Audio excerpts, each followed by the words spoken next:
Baka sabihin nyo paulit-ulit, ilang beses na naman po nabanggit lahat, pero hayaan nyo pong iparating ko po sa inyo ang aking taus-pusong pasasalamat sa inyong buong asosasyon, sa bawat batch po na nandirito.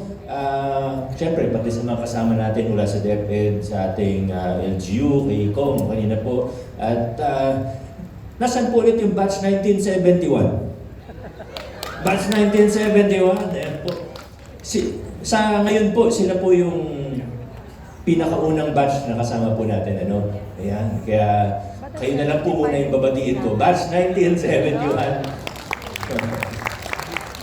Sa lahat pa po ng ibang years, mula sa iba't ibang dekada na nandirito, represented, at nakakatuwa po na makita kung gaano ka-aktibo ng ating Alumni Association.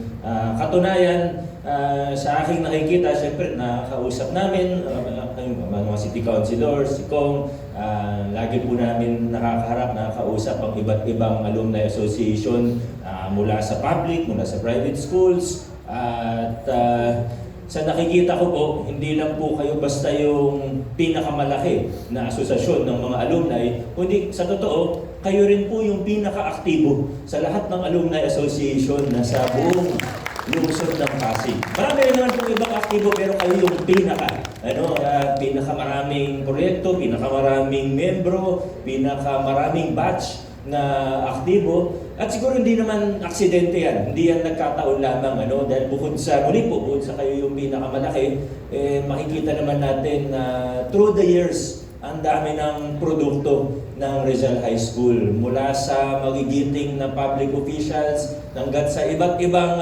larangan. Mula engineer hanggang teacher at lahat ng iba pang larangan. Talagang napakarami na. Hindi lang ilang daan, kundi libo-libo na yung matitibay at dekalidad ninyo yung produkto mula sa Rizal High School. Kaya talagang hindi natin pwede kalimutan ang ating mahal na paaralan. At alam ko naman, never nyo kinalimutan. Mula nung nag-graduate kayo hanggang sa kasalukuyan ay talagang nandyan po kayo para sa inyong paaralan. At natutuwa po ako. Nausap ko nga po si Press Ray kanina at kinukwento niya sa akin yung iba sa mga proyekto ninyo. Alam ko marami pa pong iba. Kaya hindi nyo naman hindi naman natin pag-uusapan lahat ngayong hapon. Pero yung isa pong nabanggit ni Press Ray, bukod sa tulong sa mga mag-aaral ng Rizal High School, ay meron na rin pong tulong ang inyong asosasyon sa iba pang mga paaralan gaya ng REVC. Kaya congratulations po. Thank you sa lahat ng ginagawa ninyo. At sana po ay tuloy-tuloy ang magandang ugnayan, magandang partnership ng inyong asosasyon at ng ating lokal na pamahalaan. Banggitin ko lang din po ang ating mga konsehal dahil yung mga tulong po na minsan akala nyo galing sa akin lang, sa totoo galing yan sa ating buong lokal na pamahalaan sa pamamagitan din po ng ating city councilor. Konsehal po natin, dyan si Boy, si Coach Paul, si Simon, at ang buong konseho po namin lagi pong buong suporta. Lalo na, siyempre di namin pwede kalimutan na lalo na may mga konsehal tayo na produkto rin ng Rizal High School. Nandyan si Coach Paul, nandyan si former Councilor Cory, si Councilor Volta, sino pa ba? Sa ngayon yun, pero ang dami na rin dumaan sa City Council natin na graduate po ng inyong paaralan. Kaya sana tuloy-tuloy lang po ang maganda nating ugnayan, ang ating partnership. Ano kayong mga pwede nating pagpartneran o pagtulungan, tuloy-tuloy lang po tayo. Hindi ko na masyadong mahabaan pa ang aking mensahe. Giniginaw ba kayo? Lamig dito, hindi ko na masyadong mahabaan dahil bukod sa nanginginig ako sa ginaw, ay mag-o-taking pa po tayo.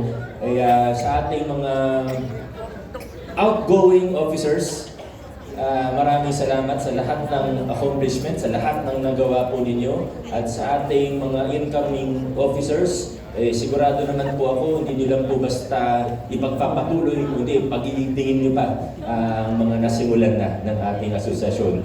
Sa totoo nga po, nakasama na natin ang inyong asosasyon sa local school board.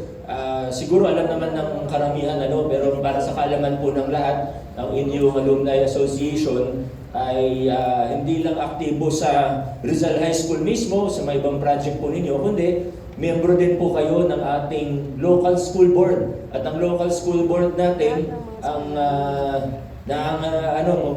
nangasiwa sa ating Special Education Fund at nag-oversee din sa mga pulisiya ng ating Division of City Schools.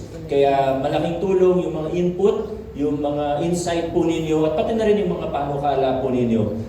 Nag-attend na po, nakapag first meeting na rin po si Press Ray, sinamahan siya ni immediate past President Michael at kaya talagang matibay ang partnership ng ating LGU, mga miyembro ng local school board at ng inyong alumni association. Muli po sa lahat ng opisyalis at sa lahat ng miyembro, sa lahat ng batch na bumubuo ng Rizal High School Alumni Association, maraming salamat. Congratulations po sa inyo.